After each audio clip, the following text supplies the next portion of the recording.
All right, this is Drew, back with Aaron. We're here for the final game of the finals between Spencer and Geoff. If we had two turn 4 kills, Yes, we have had two turn four kills so far in this finals. Geoff goes ahead and leads off with a fetch land into a breeding pool, indicating a one mana creature.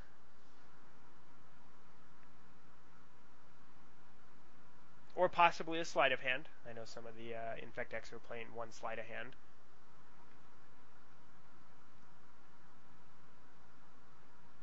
yeah, I saw that on the list. I thought it was interesting. Whenever I see something like that, I always think they must have done a lot of play testing to get to the point where they're like, this deck needs one sleight of hand. Whenever I have a one of in a deck, it's always just because I kind of just shrug and just think like, yeah, this card seems fine. All right, well, maybe they didn't do a lot of testing. No, they probably prepare a lot more than I ever do for any events. Maybe they just said YOLO. But All right, and Spencer did have a Flame Slash for the Glistener Elf, and Geoff follows up with a turn 2 Spellskite. So not threatening any sort of damage or anything like that, but will protect his future Infect creatures from cards like Lightning Bolt that we can see in Spencer's hand. and it looks like Spencer has the lightning bolt. Do you know if he drew it that turn? If he had it earlier, it might have been better to go ahead and just bolt the Glistener Elf because Flame Slash can kill a Spellskite. I'm not really sure if he had it or not, but Geoff does have another 2 mana creature with Blighted Agent, but Spencer has an answer in Spell Snare that unfortunately Spellskite cannot stop. And Spencer looks like he may be thinking about playing that Snapcaster Mage to flashback the Flame Slash, and then untaps his land and puts it back in his hand. And that's fine. I mean, Jeff might have a pump. It might even be likely he has a pump, but you're going to have to work through that Spellskite anyway, so I definitely don't mind Flame Slashing it here. And Geoff does sacrifice his Wooded Foothills with the Flame Slash on the stack. Gets a Stomping Ground, puts it into play tapped, so he may have like a Mutagenic Growth, since he has not put the Spellskite in the graveyard yet, and does have a Mutagenic Growth.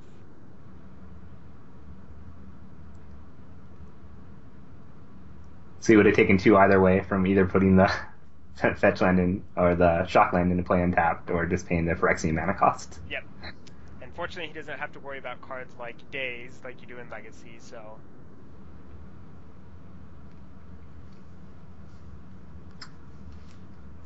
Spencer decides to attack. Geoff instantly blocks with the Spellskite.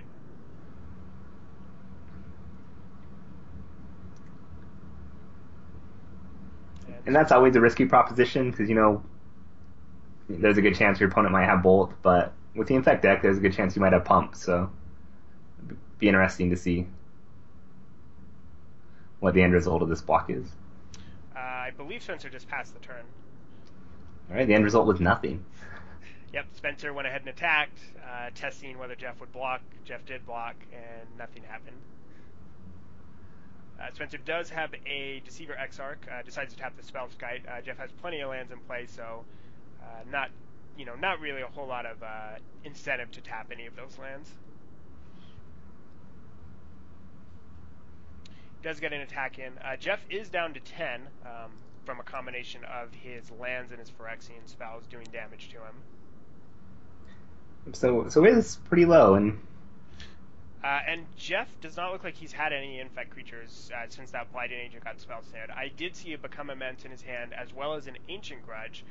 A little bit of a techie sideboard card in that he's expecting Spencer to bring in Spellskites, but it is showing, I think, one of the classical problems of sometimes sideboarding cards like Ancient Grudge to answer your opponent's sideboard card when you draw your sideboard card and they don't draw their sideboard card, because now he has a card that's not doing a whole lot. right.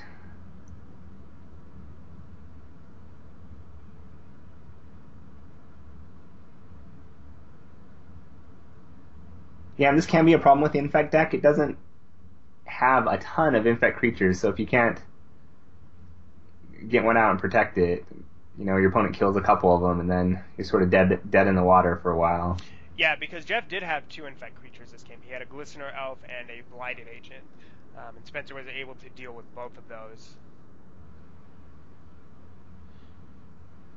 And Spencer does go ahead and cast a second Deceiver Exarch, tapping the Spellskite again, attacking with his 3 blue creatures. This does put Geoff down to 6.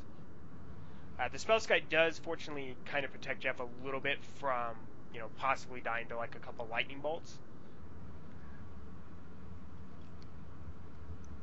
Right. Unfortunately, it's 0 power means even if it doesn't get tapped, he's still going to be taking 2 a turn, and his life total is pretty low. Yeah. And Spencer decides to go ahead and attack again with all 3 creatures. Geoff blocks the Snapcaster, taking 2 damage from the Deceiver Exarch, putting him down to 4 life. You think maybe you just become immense there?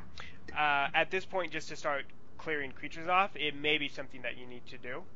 Yeah, I mean it's definitely not ideal, but your life total is so low that taking 2 a turn is not gonna cut it. Right, and even if he does draw an infect creature and it doesn't get countered, he still needs a full another turn to attack with it, since the creature will have summoning sickness. Right. And Geoff does sacrifice his fetch land here, putting him down to 3 life instead of 4. Which doesn't really change the clock at all with what's just on the board. Right, since there's He's not... dead 2 turns anyway. Yeah, there's not a difference between 3 and 4 life when you're taking 2 damage a turn, and the Spellskite does prevent him from dying to a lightning bolt. Geoff goes ahead and draws his card. Looks like he drew another pump spell. And Spencer has actually been on a pretty high life total this whole game, so Geoff can't even threaten to kill Spencer by attacking with his Spellskite and playing a couple of pump spells on it. Spencer casts a lightning bolt targeting Geoff. Geoff pays a blue mana to redirect it to the Spellskite, and then Spencer, after the lightning bolt resolves, casts a Snapcaster Mage, using the lightning bolt to target Geoff again. Geoff casts a Groundswell targeting the Spellskite, then pays a blue to redirect it to the Spellskite.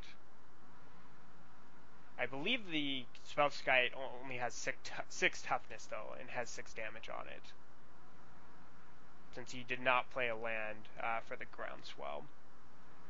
Well, did he fetch that turn? No, he fetched the turn previous. Ah. And so the judge pointed out that the Spellskite did indeed have lethal damage, so Geoff went ahead and played a Become Immense to save the Spellskite. Oh, okay. Spencer attacks with all his creatures and has enough to finish Geoff off, and so Spencer wins the PPTQ at the Layton Game Grid. So that was a pretty interesting sequence of games. I think the last game was slightly more interesting since it wasn't a turn 4 kill, but overall... I thought the other 2 were more interesting since, unfortunately, all the infect creatures died and Geoff didn't do much that game, but... That's true, but... That's a risk with the deck, and congratulations to Spencer. He plays a lot of Modern, so it's good to see that get paid off. Yep, so thanks for watching, guys, and be sure to subscribe to us, and we'll try and keep these videos coming.